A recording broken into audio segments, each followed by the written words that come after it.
Shahrukh கானுக்கு national award கொடுத்தது correct தானா? இதை சொன்னால் ஷாருக் கானே நம்ப மாட்டார்.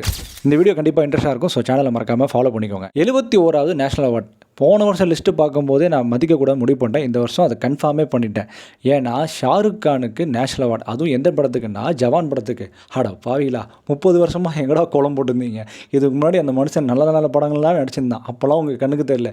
சக் தே இந்தியா அந்த மாதிரி நிறைய படங்கள்லாம் நடிச்சிருந்தாரு. அந்த படத்துக்கு கொடுத்தா கூட நான் ஒத்துப்பேன்டா. ஆனால் ஜவான் படத்தை போய் உங்களை மன்னிக்கவே மாட்டேன். ஏன்னா ஸ்லோ மோஷனில் நடந்தால், மாஸ் டைலாக் பேசுனா, க்ரீன் ஸ்க்ரீனில் ஆக்ஷன் பண்ணால், 1000 கோடி அடித்தா நேஷனல் அவார்டு தூக்கி கொடுத்துடலாமா? இது எந்த ஒரு நியாயம்?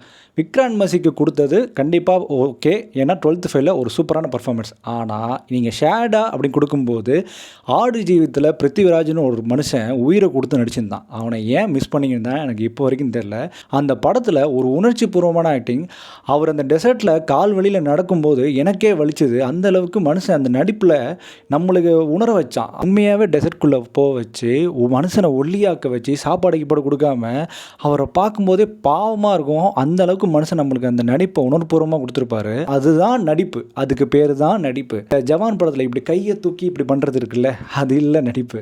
இது நேஷனல் அவார்டா இல்லை விஜய் டிவி அவார்டா? புரியல. வரவனுக்கு போகிறவங்களாம் அவார்டு கொடுத்துட்ருக்கீங்களா? இது மாதிரி தான் போன வருஷம் ஒருத்தன் ஷோல்டர் தூக்கிட்டு வந்தான், அவனுக்கு தூக்கி கொடுத்துட்டீங்க. அவன் என்ன பண்ணான் எது பண்ணான்னு யாரும் கேட்கல. அதில் என்ன நடிப்பு பார்த்தான்னு தெரில. கேட்டால் புஷ்பா அப்படின்றாங்க. புஷ்பா ஒன்றுமே புஷ் பண்ணலையேப்பா நடிப்புக்கு. அவருக்கு ஏன்ப்பா அவார்டு கொடுத்தீங்க? சரி, போன வருஷமே அதை தீர்த்தாச்சு. இந்த வருஷம் ஷாருக் கான் வந்து மாட்டிட்டாரு. என்னோட பெஸ்ட் ஆக்டர்லாம் இருக்காங்க, அவனுக்கு போய் கொடுங்கன்னு அவரே சொல்லுவாருங்க. நான் அதுக்காக ஷாருக் கான் நல்ல நடிகன் இல்லை சொல்ல. நல்ல நடிகர் தான், உண்மையாகவே ஒரு உணர்வுபூர்வமான நடிக்கக்கூடிய நடிகர் தான். ஆனால் அதுக்கான படம் இந்த ஜவான் அல்ல.